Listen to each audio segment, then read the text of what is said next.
What's up, y'all? Before we start this part two, and anybody who wants to know anything about Scrappy D is the truth, watch this video from beginning to end. This one is better than the first one.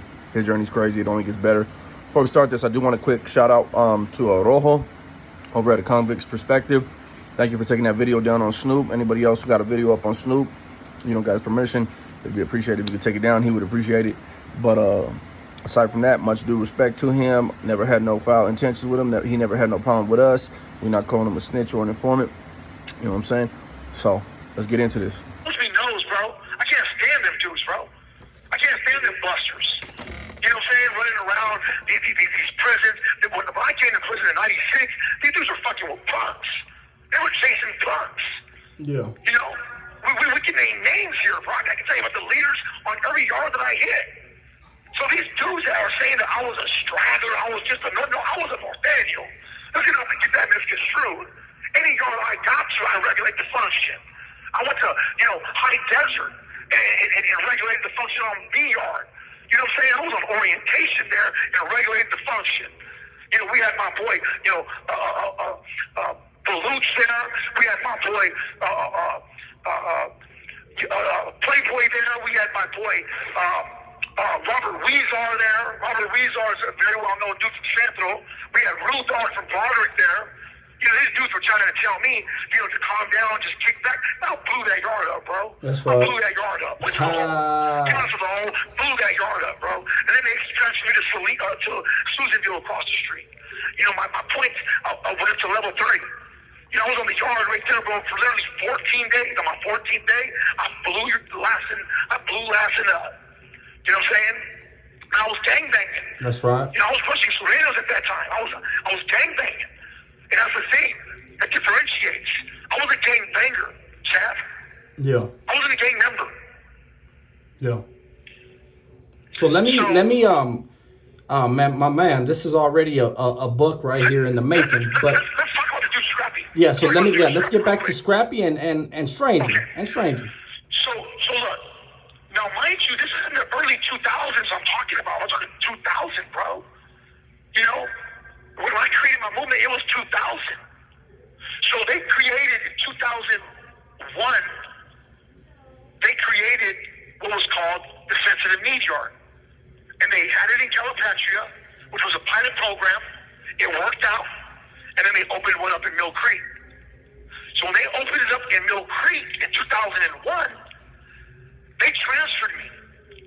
They transferred me to Pleasant Valley. I went to Pleasant Valley Main Line, got to Pleasant Valley, demolished a dude by the name of Tigre, Leon Lopez, rearranged his faceplate, went to the hole on a battery, and when I looked at my file, when I came out to, committee... This call is being recorded. We don't even know what you're doing here in this prison. You're not supposed to be here. I'm like, well, this is where they sent me. And they said, well, we would encourage you to go to the Sensitive Needs Yard. This is in 2001. I asked them, what is a sensitive needs yard? They said, well, basically, it's a dropout yard. Now, mind you, Seth, I'm not a dropout. I'm not a dropout. So many people get the concept of a dropout misinterpreted. You see? A dropout is a gang member that is a part of a prison gang and chooses to go through the debriefing process. That's when you become a dropout.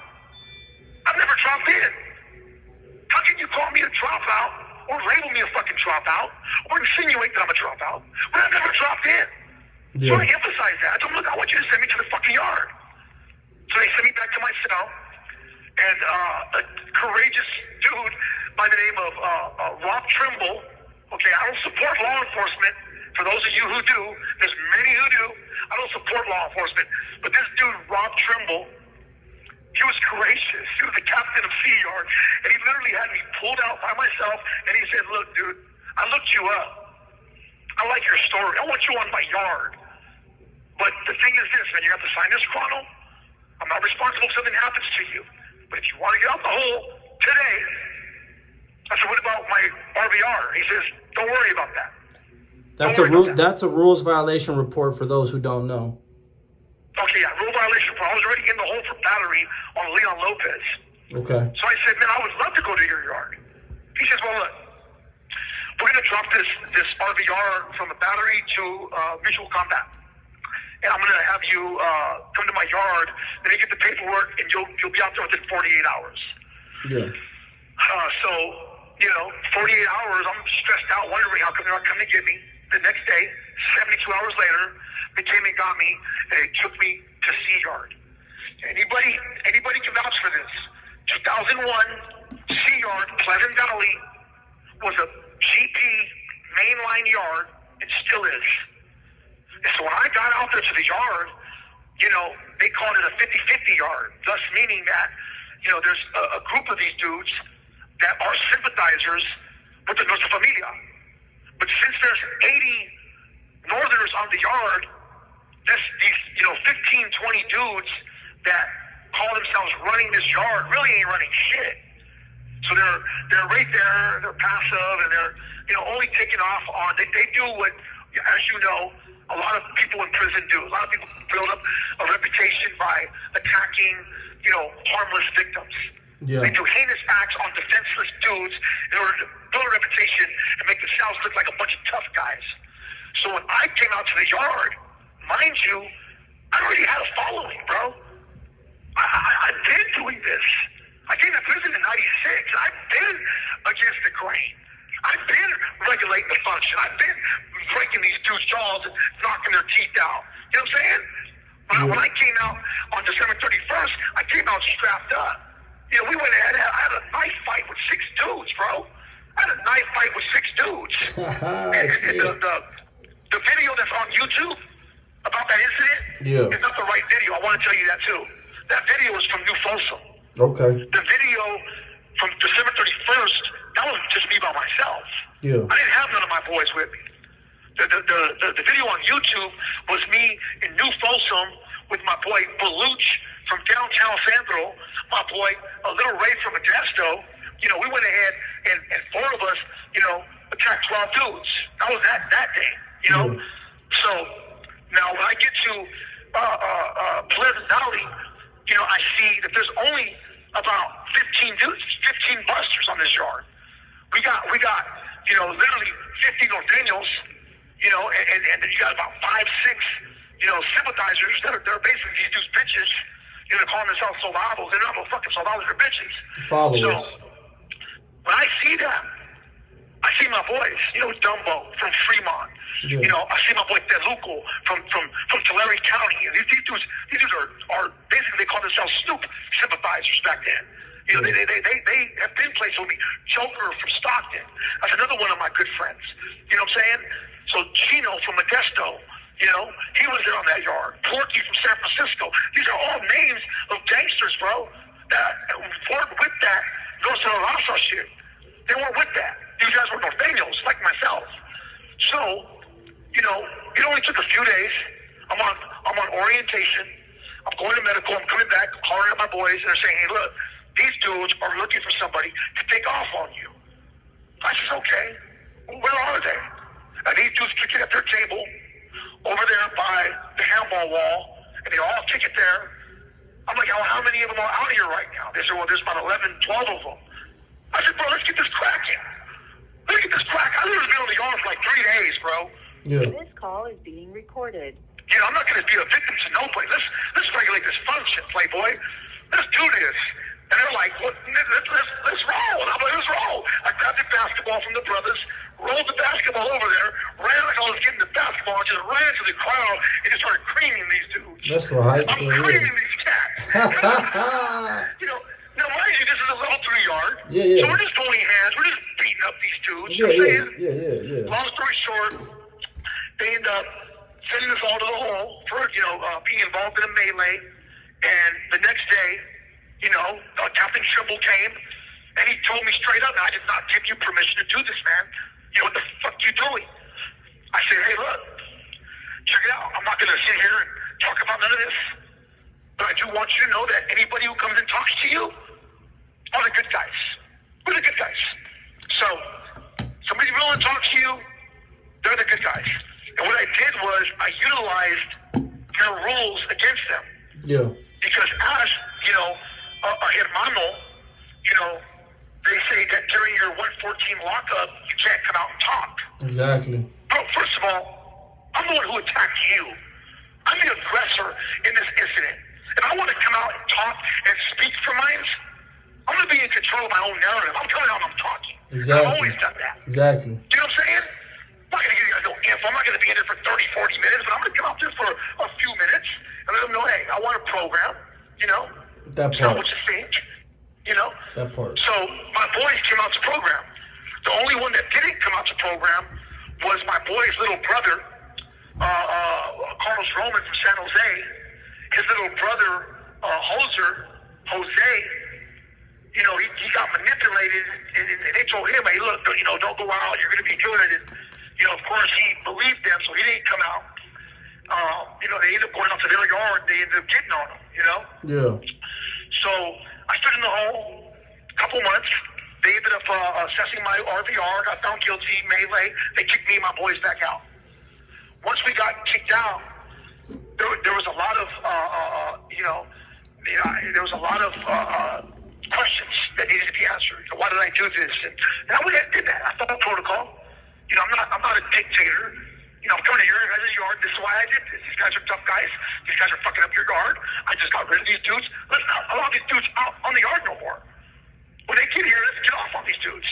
Yeah. So I became the northern representative. I was a northern representative. Anytime northerners rode up to the yard, it was me. I was always there. They would call upon me, Vasquez, they want you over in one block, the orientation block. I would tell them, hey, do me This call is being recorded. Lopez out of 5 block, please. I'd wait for them. I'd put a little kitty bag together. You know what I'm saying? Some coffee and some soups and, you know, some cosmetics and whatnot. And I'd smash on over there. And I'd have the doors open depending on who was in the tower. And I'd tell them, dude, straight up. You know, I'd go into their cell. How you doing? My name is Snoop. People know me as Badass Snoop. Playboy. Where'd you come from? Do you know that you are on a Norteño rider yard? Are you a sympathizer of the 14 bonds? And I'll tell you what, 95% of the time, all these people wanted to do was program. They're like, man, we wanted to come to this yard. There's been a few times where people rode with, you know, with weapons or they had contraband. And I'm like, dude, you have to fork that up. But 95% of the time, we didn't have to fuck nobody up. That doesn't mean that we, you know, didn't. There's been a few times where we have to fuck somebody up. You know, you don't want to stay on this yard. There's some guys that are afraid because of the aggressive approach. So as this is going on, Mill Creek, I hear from Mill Creek. I hear from a guy by the name of Mike Montez, crazy. He gets at me and says, hey, man, we sold Mill Creek up. We got popos on this yard. I had no idea that it was a sensitive needs yard, bruh. So at this time, I don't know if you remember or not, if you were in prison or not, but they had something called the IYP program. Yeah. Or the YOP program in Tehachapi. It was the youth offender program. Yeah. And for the dudes that were fucking up in YA, and for the kids that were 16, 17, getting sentenced to life, they were sending them to Tehachapi. Because, you know, these kids are too young to program with grown men. So when they shut that down in 2001, Alex Diaz was there. Alexander Diaz was there. Scrappy was there. Okay. And so when he shut that program down, he asked to go to a sensitive needs yard. It was a private Being recorded. program with real men. So he went straight from the YOP program in Tehachapi straight to a fucking PC yard, bro. And he became a northern rider, not a Norteño rider, a northern rider on an SNY yard. Okay? So, fast forward, I ended up getting out. 2003, I get locked up. I get locked up out in Santa Clara because by this time, you had Norteño riders all over the place. We weren't just in Sacramento. You know, on August 23rd of 1999, when I founded my movement, I already had like 60 members. I threw a big old function, you know. I threw a big old function at Southside Park, and I passed out shirts. You know, we had Norteño Rider with Playboy buddies on it. About that. Everybody from my body at that time, Southside Park, were automatically Norteño Riders. That's right. When I gave my monologue, my motivational speech on the podium of Southside Park, I'm going to be known straight up. Southside Park is all Norteño riders. I think everybody from Sacramento is a Norteño rider. Straight up.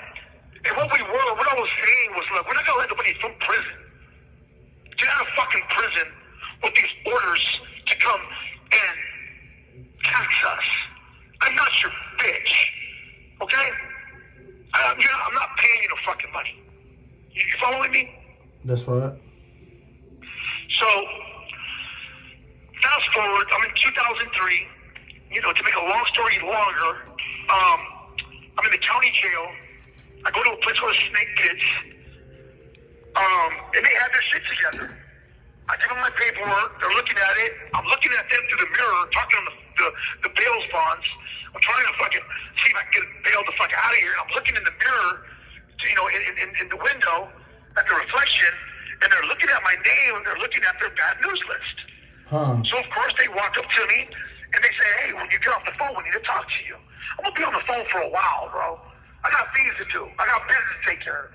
All you motherfuckers that want to call your mama or your grandma and, you know, bum them out of a few bucks so you can buy some goodies, that's on hold for the next hour or two, you know? So I'm watching these dudes. So they come up and, you know, come to talk to me, and I just get off on them. No. Just, you know, I just get off. You know, I'm pretty... This call is being recorded. People know that. People know that when it comes to these hands, bro, these are weapons. These are weapons, you know what I'm saying? So I get off on these dudes. I'm fighting with 6, 7 of these dudes. There's about 12 of them in the pod, you know. But if I have my back against the wall, I'm just chucking them. That's right. So all the cops come, you know, get down. I'm not getting down, you know. I'm not doing that. So but go ahead and cuff me up. They cuff me up, take me, ask me some questions. They send me to the new county jail. I get there. The same thing happens on the 5th floor. 5th floor, 200 pod, same thing. So then they put me on some shit called Walk Alone. So, you know, I'm on Walk Alone. I ended up bashing some dude's face in, came out my cuffs, bashed his face in at court. So they sent me to the observation cell, which was in the old county jail. And while I'm there, they're telling me, hey, you got a bunch of homies on this tier. I'm like, well, who's on the tier? He said, that's a Northern Rider tier. And I'm like, wow. Because these dudes are coming out with brown shirts on. Yeah. They're PC. I'm like, hold on, wait a minute. I'm double red. What you mean? There's Northern Riders here. Well, how many? They said the whole row. I'm like, oh my God. Yeah. You know? Yeah. So a lot of these guys were young. So when they're coming out, I'm like, hey, you know, what's going on, Playboy? What's up with this? I'm showing, what's up with that shirt? And they're like, well, that's how they're doing us. And mind you, that's how they were doing the Sureños too. So it didn't make sense. I was like, bro, did you ask for PC? They're like, no. I said, bro, we don't rock like that. You know, and some of these guys have never been in prison. So there was a kid on that tier by the name of Scrappy. Who's that? Alex Diaz. Bam. He said that he knows Crazy. I said, oh wow, that's my boy. So I talked to the cops. I come out, they let me walk the tier, unhandcuff me, you know, close the cage, and I go and holler at these dudes, bro. And I told them straight up, look, check this out. You know, we're Norteño riders, bro. You know, I don't know what's going on with you guys or what's happening. And so I talked to this kid, Alex. You know, he's like a good kid, man. He's locked up on a murder. He's talking about he wants to just take a life sentence and get on because he's stressed out. And I tell him, you know, I encourage him, you know, don't do that. You know, I find out he does know Crazy. You know, he was in Mill Creek with him. I'm asking him, you know, what's up? And he tells me, look, you know, Mill Creek is an SNY yard. Yeah. And I was flabbergasted, bro. Mind you, I was just on the streets with Crazy. Crazy never told me that. You following me? Yep. So, you know, I'm bewildered. And I don't blame this kid. It's a total fraudulent move taking place right here. You know what I'm saying? That you're spotting. You know what I mean? You're seeing that whole. Yeah, absolutely. You know what I mean? I couldn't imagine. I also noticed that he had Norteño Rider tattooed across his chest, but he's spelling Rider with the Y, and I'm like, boy, what's up with that? And he's like, well, basically, us on the S and Y, we spell it with the Y. I'm like, Playboy. That's blasphemy. Yeah. But we ain't put no S and Y in the equation with my movement, Playboy. I'm like, you know what? Look, check this out. I'm gonna get you moved. I'm gonna get you moved next door to me. I can get you moved. So there was a cat by the name of Flacco Estrada This call is being recorded. who was in that cell next to me. So I let the cops know, hey, look, check this out. Me and this dude run 2 different programs. I need this dude to get the fuck out of there. I don't like this son of a bitch. I need you to put Alex Diaz here, please. Yeah. You know, I'm known for, being a bit rebellious. I'm not going to sit here and act like I comply or conform. I've never been one who, subjects myself to conformity. Yeah. Although I often encounter it. I don't succumb to pressure from inmates or officers. So if the officers want to regulate, then let's have a good time. Let's have a good time. So yeah, even to this day, I'm known for